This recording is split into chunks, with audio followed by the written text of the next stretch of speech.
Good morning, children. Welcome to today's English class. Today, I am going to show you two pictures. Look at these pictures. Yes, the first picture. She is a veterinary doctor. People go to her to show their pet animals and to get treatment for their pet animals. She gives suggestions to them. Also, she advises them as how they should take care of the pet animals. And that is a part of her job. And in the evening, that is at home, she enjoys music and also she sings. Now coming to the next picture. She is a singer. She sings at parties and also she gives musical performance. And at home, she has 3 pets.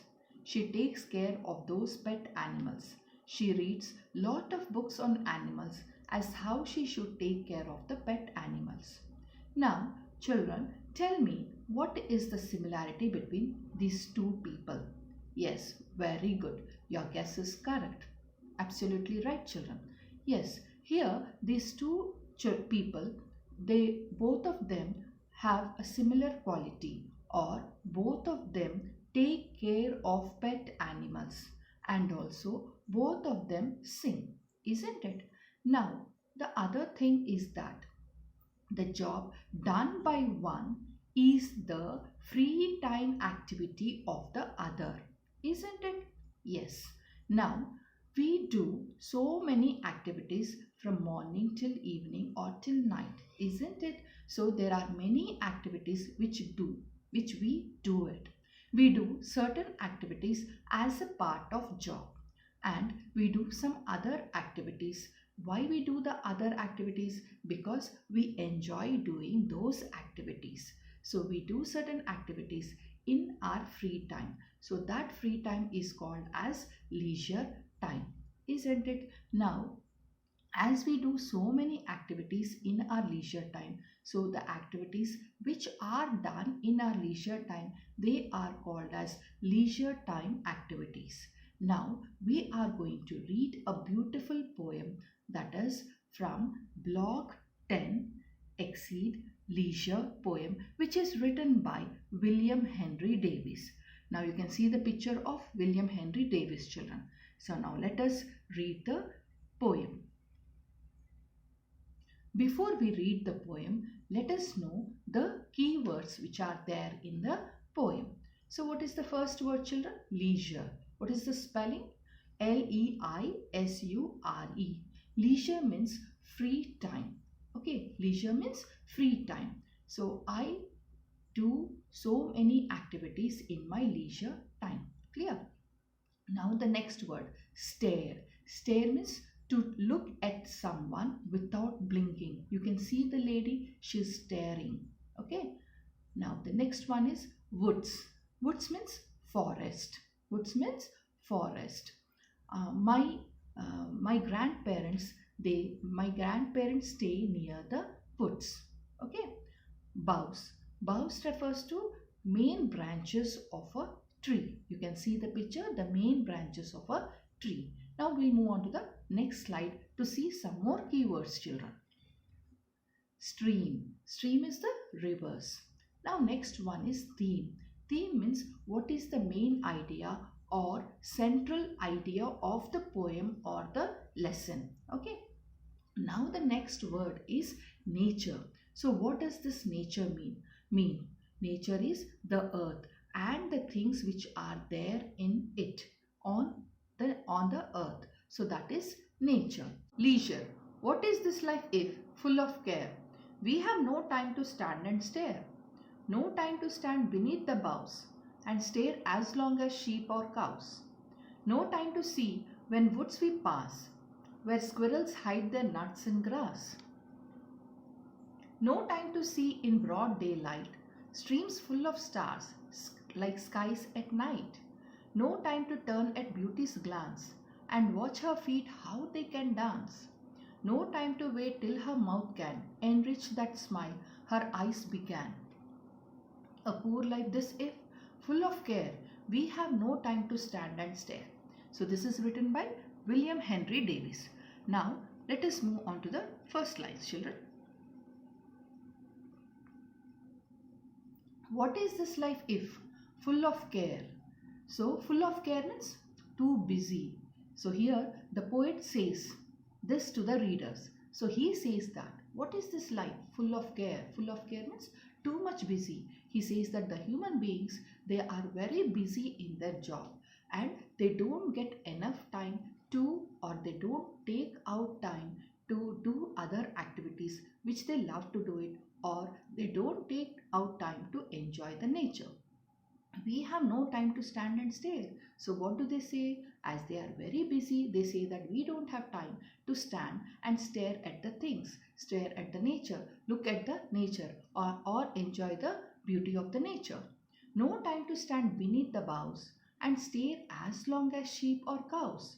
So they say that no time to stand beneath the boughs. Boughs refers to the branches, main branches of the tree. So you find under the main branches of the tree, or under the tree, you find so many animals like cows, sheep, buffaloes, all these. And what do? They stare, okay, and stare as long as sheep or cow. So here there is no time to stand beneath the boughs. So they say that we don't have time to stand and stare at all the things. No time to see when woods we pass, where squirrels hide their nuts in grass. So again, what do they say? What do the human beings say? They say that we don't have time. When woods we pass, woods refers to forest. So when they pass through the forest, they say that we don't have time to stare at the things. So look at what things, where squirrels hide their nuts in grass. So what do the squirrels do? They hide their nuts in the grass. They hide the nuts. And here they say that we don't have time to look at all these things or enjoy the beauty of the nature. No time to see in broad daylight, streams full of stars like skies at night. So here the poet says that people don't have enough time to observe the nature or to enjoy the nature. So no time to see in broad daylight. So in the morning they don't have time as they are busy doing their job or busy doing their work. So what they have to see in the broad daylight? Streams full of stars. So he observes the nature and he says that the streams are full of stars. So here you can see the picture, children. It is a stream where when the sun rays fall on the water, it shines like stars. So it is like full of stars. So that is compared to the stars in the sky at night. So at night when you look at the sky, it is full of stars which shine. So it is compared to that. No time to turn at beauty's glance and watch her feet how they can dance. So beauty's glance, it refers to the nature.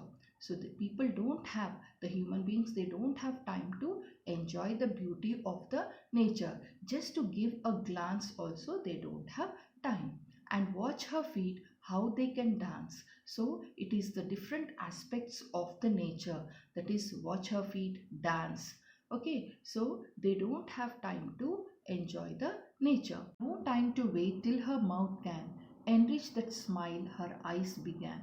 So these are the different aspects of the nature which the poet observes in his leisure time, and he wants us to observe nature in our leisure time.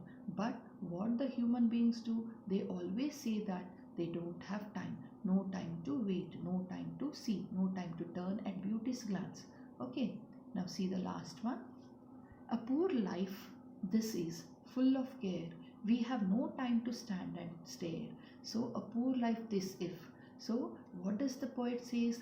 If a human being say that he doesn't have time to enjoy the beauty, to enjoy the nature, then that is his poor life. That is what he says. And the poet enjoys the nature and he wants us to stand and stare at the nature. Okay, children. So now what makes a poor life according to the poet? Yes, a poor life is when we are very busy doing regular things. So here the poet says a poor life. He mentions saying a poor life. So a poor life means that we are, or the human beings are very busy doing the regular things, and they say that they don't have time to enjoy little things in our lives, such as watching trees or plants, rivers, animals, or enjoying the beauty of nature. So this is what he wants to say about a poor life. Now just go back to the other lines, previous slide children. So here and even the before one also, you see in the first lines we have no time is given, and the next line again no time. So here in this poem the poet emphasizes saying no time. Okay, he emphasizes saying no time. So no time is being repeated in this poem around 6 times. So people say that, human beings say that they don't have time, no time to do the other activities. So here no time, it says that we have time to do other things. Okay, we have time to do our job, we have time to do the other things, but we don't have time to observe the little things such as the beautiful things in the nature. So we are not observing the nature, but we always say that we don't have time. So here no time is being repeated in order to emphasize that, emphasize that some little things he wants, the poet wants the readers to not to miss the things. So for that sake he repeats again and again. And also when no time is given again and again, it shows the rhythm of the poem and it makes it easier to recite also. And coming to the poor life, so what does this poor life means? Yes, poor life is when we are very busy in doing the regular things and we don't take care of the nature, or we don't enjoy the nature. So that is the poor life of the human being. So he wants, the poet wants the human beings to spare some time to do their activities. What does the poet want to tell us through this poem Leisure? Yes, the poet wants to tell us that in today's world we have forgotten to put some time aside for recreational activities. So life has no meaning if we only concentrate on work. We have to give meaning to our life by putting some of our time aside in order to do certain leisure activities or in order to observe the nature, isn't it? So in order to observe the nature, we have to put some time aside. We must ensure that we put aside sufficient time to enjoy what God has given us, that is the beauty of nature around us. Life has no meaning if we don't enjoy and appreciate the beauty of nature around us. Is this clear, children? Thank you.